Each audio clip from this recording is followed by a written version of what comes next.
Hello and welcome to Contact. I'm Craig Delahunt, and on today's show we'll be talking with author, researcher, and financial scam detective Adrian du Plessis. Thank you very much for joining us, Adrian. Thank you, Craig.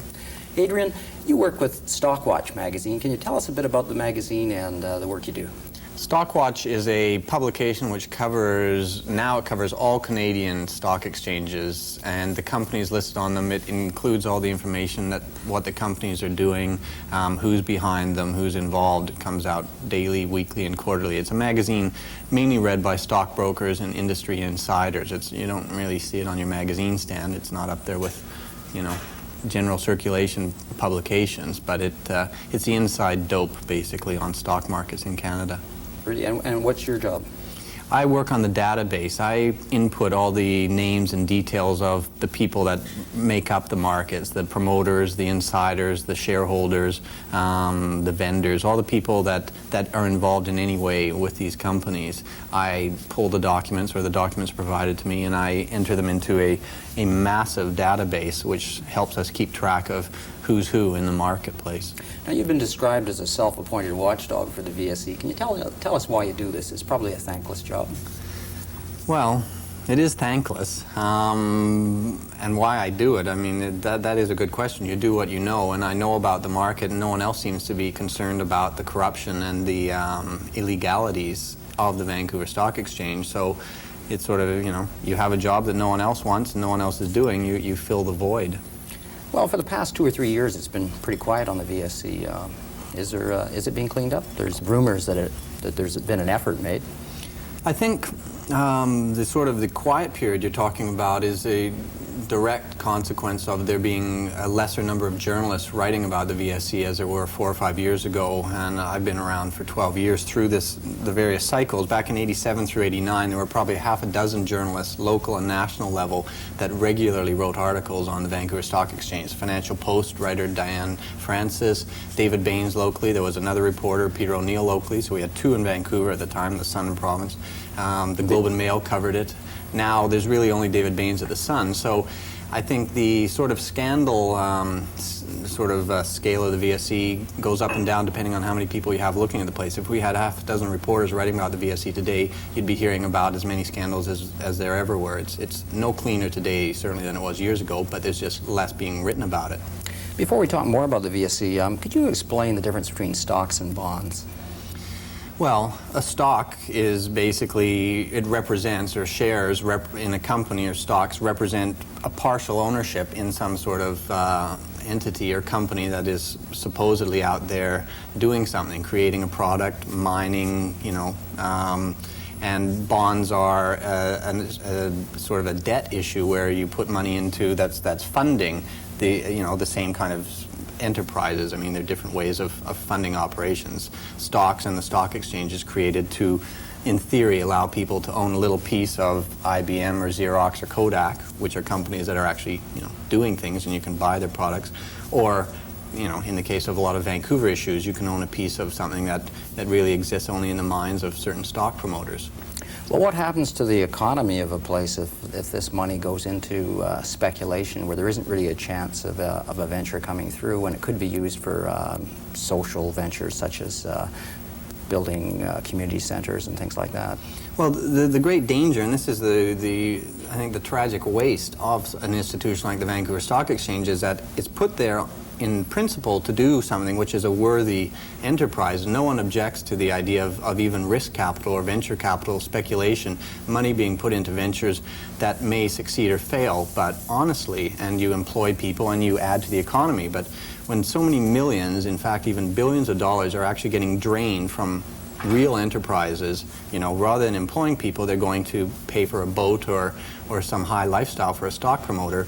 You're actually drawing money out of the economy, and you're hurting Canada's advancement, and particularly British Columbia, not to mention the things like the bad reputation it gives this province overall, so that when we do have things like legitimate government bond issues or whatever to build plants or to deal with community issues, we don't get that money because they've heard about all the crooks and the sort of criminality that's coming from these illusory enterprises. So it's a great waste of money. Money that should go to employing people and improving our standard of living is actually going to improve the standard of living of a very small core group of individuals that basically run the stock market here. And how would these losses be made up? I mean, we know what's happening to our deficit. How does a province or the country generate more money? Obviously through the resources. Right, through things like mining and high tech, biomedicine. Basically any sort of commercial enterprise could be legitimately funded through a stock exchange. That's what it's supposed to do. The problem we have here is that we have a stock exchange that doesn't do what it claims to do. This is not a venture capital market that enables a lot of benefits to come back to the economy and the province and the country as a whole. What you have is a situation whereby people use that as a cover to go about doing something which is entirely more akin to something you'd find in Las Vegas. So it can be hard on the economy. Can you tell us about some of the past swindles, maybe a couple of past swindles that have been almost unbelievable, but have maybe given the VSE part of its dark reputation? Well, where do you begin? Let's start maybe 7 or 8 years ago. We don't need to go back too far. Okay, well, there's only been a few hundred a year that have received, even minor attention, and more that deserve it a lot get away. Well, I guess New Cinch was one that... That was a great story. I mean, that began, I guess, the new era under Don Hudson at the VSC as president. That was a mining deal in New Mexico where they basically ran a stock from pennies up to $29 a share based on all these reports of gold and silver on something called the Oro Grande property of New Cinch, when in fact there was no gold or silver there. They had actually falsified these reports for years, and they encouraged people to buy the stock based on false reports that the stock exchange approved and allowed to be published.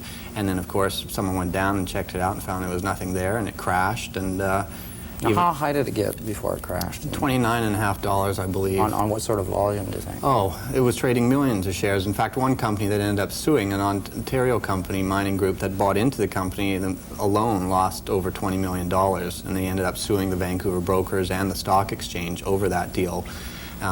Which was noteworthy because after that, the stock exchange decided we don't want to get sued anymore. They made all the companies issue a disclaimer at the bottom of their announcement saying the VSE neither approves nor disapproves. So the VSE basically says, all this stuff goes on. We make our money off of it, but we'll take no legal responsibility or liability for it. And that came out of the New Cinch affair as well. A young man who worked in the lab, the mining lab down in New Mexico, was murdered, and that was never solved, I don't believe, and some people thought it was because he knew who had perpetrated the crime. Mm-hmm. How about Chop Computers? That's another one. Well, you're hitting some good ones. Chop Computer, that was a 1986 scam on the Vancouver Stock Exchange. That also went from pennies, but that had the record for going to the highest level in VSE history at the time. It went from 17 cents a share to over $120 a share based on the company's claims of building a supercomputer. It was going to be the world's fastest supercomputer. But there never was a computer. In fact, there never were even really blueprints. In fact, they never had the money to build what they said they were going to do. It was an entirely preposterous fraud. It was a fraud. And it was actually done with the aid of a VSE governor who worked on the floor of the stock exchange and with a guy who had been barred, had his license taken away in the mid-70s for manipulating stocks with organized crime figures. He then worked from his home in West Van, was calling this VSE governor on the trading floor, and they, along with some other individuals with similarly colorful backgrounds, manipulated the stock all the way up to $120.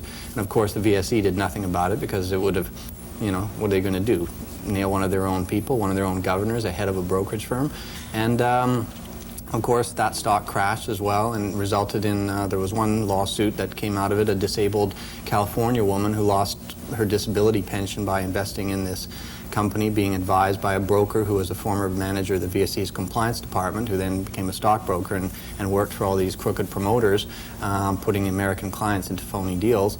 She sued, was awarded her money back and costs, but that's under appeal now, so we'll see. I mean, that's the problem with these things. You have them target individual investors for not enough money that it's worth them, a legal suit takes years and plenty of money, but that was Chop. It was a crazy deal. They used to... Well, Oh, I was just thinking, well, we sort of looked at their past. Let's look at the present. Now, it has been pretty quiet, and a lot of the local buyers are very leery. But you were telling me now that a lot of the big institutions in Europe have been pulled into the Vancouver Stock Exchange. Can you tell us about that? Yeah, this is one of in the evolution, as they say, you follow this place for years, you get to see the sort of the cycles and how sort of organized crime shifts from one area to another when pressure is applied. They sort of, years you were talking about, 87 to 89, when there was a lot of media attention, educated a lot of the public, the small retail investors, the individuals in Canada and the States particularly, I used to hear from, like the California woman, they realized, no, we're going to get ripped off here. So you would think they disappear, they stay out of the market. The guys that are now looking for the money, well, they've tapped into a whole new source, and this is a very problematic area. Pension funds and mutual funds, particularly in Britain, which is an area I've been focusing, but in the States and elsewhere, are now being tapped into, where rather than them having to find 1,000 small investors to put in $10,000 or so each, they go to a fund and get millions of dollars in one hit. And the danger there is the actual people, the pensioners, and the people whose monies are being managed by these funds have no control over their monies. They put it in, they trust the persons to look after it, and it gets put into these phony deals, and they're not even aware that the money's gone and it's phony. And we had a case in Texas in the mid-'80s, a mutual fund there where a fund manager, as it turned out, that's one of the ones where at least we've seen the sort of end result. He was bribed over $1 million. What was that? That was the Carter Ward case, as it became known, Ed Carter and David Ward. The fund manager was bribed because he was salary of about $35,000 a year, and he was embarrassed and ashamed that his wife as a teacher made more than him. So they came along, offered him $1 million, bought him a ranch, and he then put $30 million of the Texans' money that he was managing the mutual fund into upwards of 15 phony VSE deals, one after another. They just bought these phony stocks, traded them up. In one case, they ended up buying over 100% of the company's shares because insiders in the know in Vancouver ended up selling them stock that in fact didn't even exist. So you have these people just ripe for abuse because mostly they're managing huge amounts of dollars for other people. They're not getting paid enough in salary to be immune to bribery and things like that. So the dangers are now for people, pensioners in other parts of the world, to have their money being used for things that they don't even know about. What sort of institutions in the UK have been pulled in, and what sort of money have they lost? It's huge. The dollar amounts are staggering. Just in the last 6 or so months that I've been following the story and adding to it, we've gone from initially thinking there was between $50 and $100 million to now we can document over $500 million going from British institutions and funds into the VSE to, I think the total will end up being over $1 billion of capital gone into various phony deals on the VSE. That's going to be hard on the old British social programs. Well, it's a tragedy. It's a terrible thing. You have one group in the West Midlands of Britain, the Wolverhampton Borough Council, which is a pensioners fund there, that has invested in 45 different VSE companies. And you have to say, I mean, play money shouldn't go into those companies, let alone pension funds. Can you tell us about the Royal Scottish Bank? Well, the Royal Bank of Scotland is a major institution in the country there, and it runs an sort of branch or office in the Bahamas, which goes under the name of Charterhouse Bank and Trust International, which is in Nassau, Bahamas. And it, for years, has been used as a conduit by various crooked VSE promoters to place shares through and flow money and paper in their various manipulations on the exchange here. So here you have a major institution that's allowing itself to be used as a conduit. There was a kind of an amusing company that you did some research on and actually exposed, VTech. Would you like to tell us a bit about it?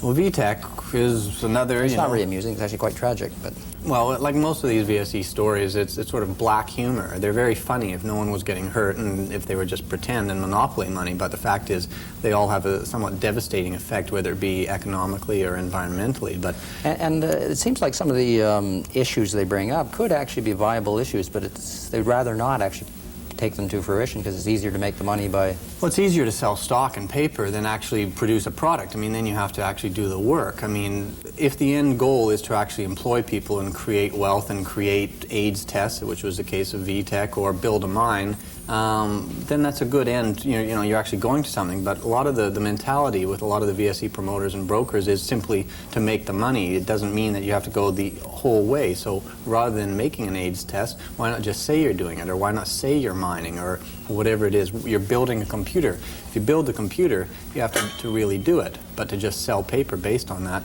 is the short route. And so that's why the whole system is somewhat perverted from its natural development. They're not actually doing what they say they're going to do, and the money goes off. And in the case of VTech, which was one of the biggest traders in VSE history last year, the company claimed to have made a $3 million profit from selling diagnostic AIDS tests. The president had a doctorate from Yale, and turned out, one phone call to Yale, he'd never been there. He's a chiropractor from LA, and rather than making $3 million, they lost almost $1 million.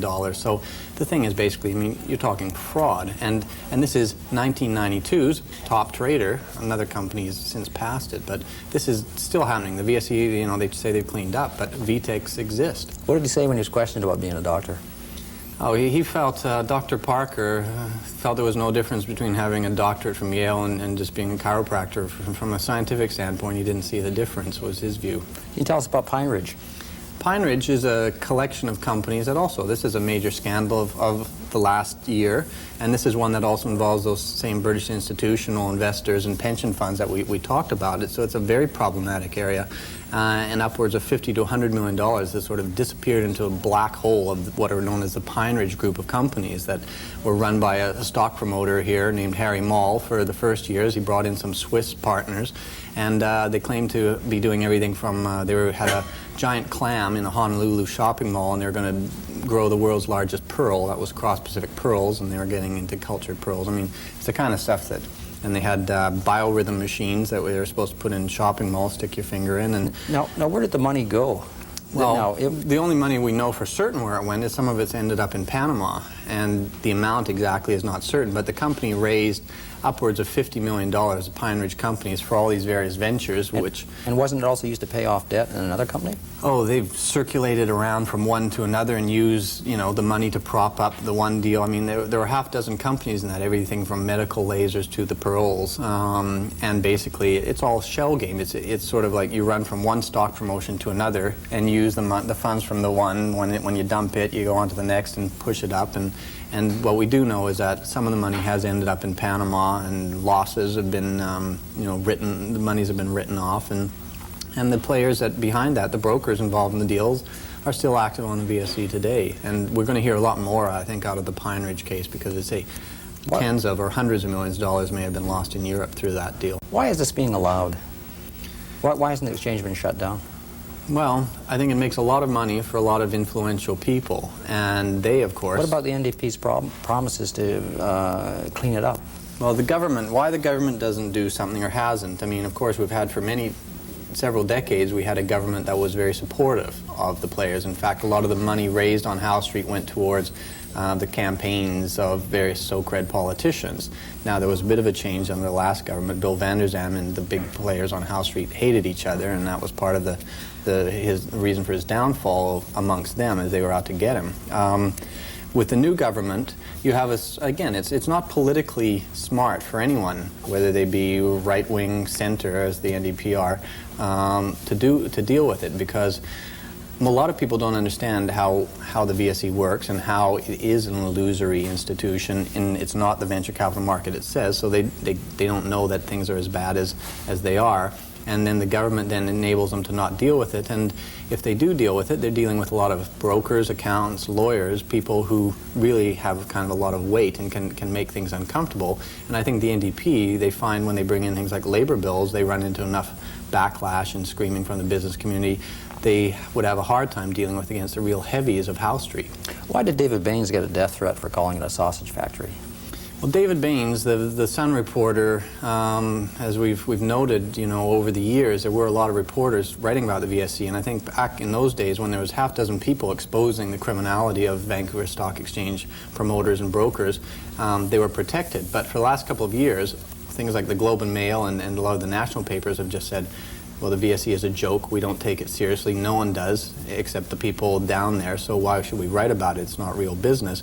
But Baines, that's his beat at the Vancouver Sun, he has continued to report on all the wrongdoing, so Baines stands alone and therefore is made a target. The VSE sees it as being, if they can get rid of David Baines, they will no longer have a problem of people knowing about what they're doing. So Baines then has become the one person who's sort of, as it were, carrying the torch for the public interest, and therefore they've wanted to get rid of him, and that led to this past year there being a contract taken out on his life. Mm-hmm. And have they pursued that? Do they have an idea who? Well, the dangers, again, in most things are they become political matters, and I think as soon as the news broke, Baines was informed by CLU, the Coordinated Law Enforcement Unit officers, which is the intelligence group of the police, about them being informed of the contract on his life. Then it becomes high profile, becomes news, a stock exchange gets involved, they put up a reward, and then it becomes a highly sensitive political matter for the police to deal with, and whenever you get politics into things,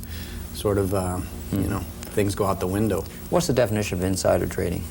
Insider trading, simply put, would be people who have inside knowledge, directors, officers of a company, and people that they're in close contact with who know about things that members of the public don't, and those insiders buy and sell shares in companies with that knowledge, which makes them, puts them in an unfair position, whereas the public doesn't know why the stock's going up or down, and the insiders do.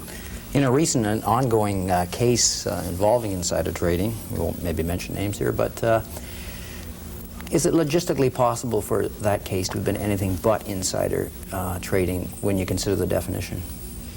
Well, we've had a graphic case. So remotely, it seems. It's a situation, I think you can fairly say, and I don't think there's any problem in talking about identifying it as the Bennett-Doman insider case, in that you had what appeared to be a textbook case of insider trading, and what has happened since the regulators went to go at it is almost a textbook case of sort of mismanagement and bungling of the investigation and the charges at various administrative levels. Which seems very strange.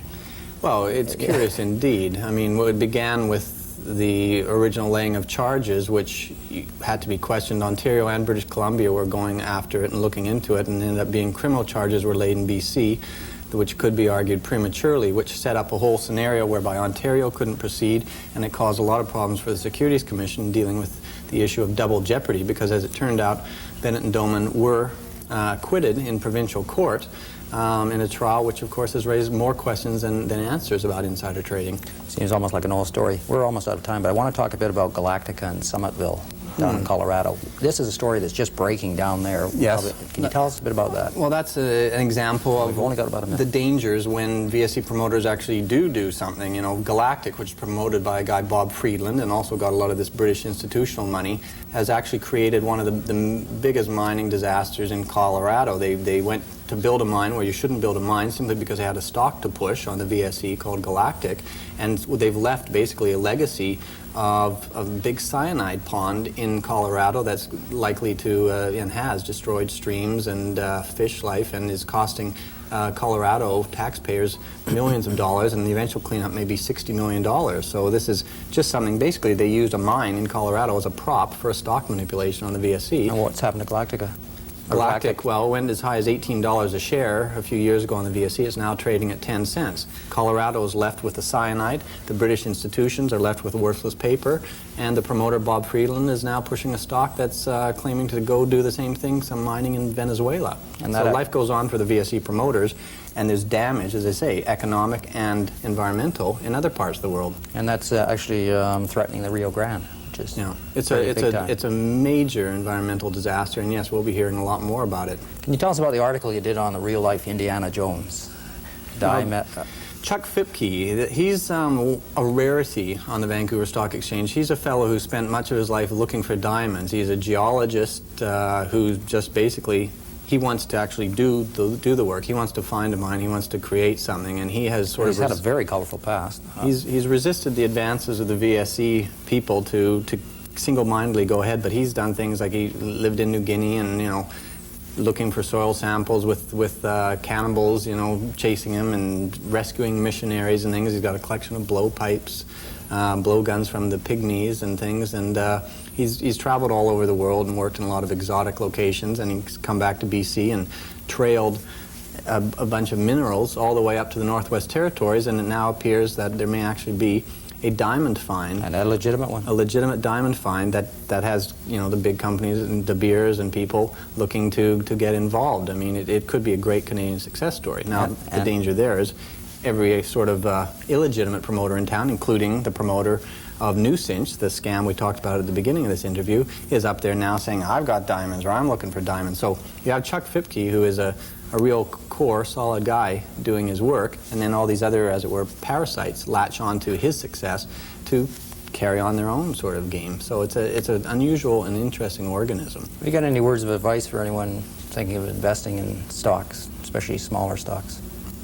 Well, what we would have to do for the VSC to be a safe place for investors is have to be a major cleanup. There's got to be some kind of inquiry or commission, or there's got to be basically a lot of things done to enforce regulations that are already on the books. I mean, we know what the problems are with the VSC and we know how to fix them. Just no one has either the political or the regulatory will. So until the VSC is dealt with, the best investment advice is go to Toronto. So you're saying investor beware. Indeed. What are you looking at doing in the future? You're planning more books. You wrote a book called Sideshow. Any more books in the offing? The books are very time intensive, and they keep you away from the day-to-day investigations, which is what I like to do. So I'm hoping eventually to one day take a bit of time off and work on some scripts, fictional work, because the work I do, people are always saying it's just like a movie. I mean, it's more criminal, more corrupt, more violent, more anything than what you see on your TV, and it's happening right here in Vancouver, so it should be told. And those stories, I think the way may be through a TV series or something. Should be great watching. Thank you very much for joining us, Adrian. Thank you. For Contact and Andersons, I'm Craig Delahunt. Please join us again next time.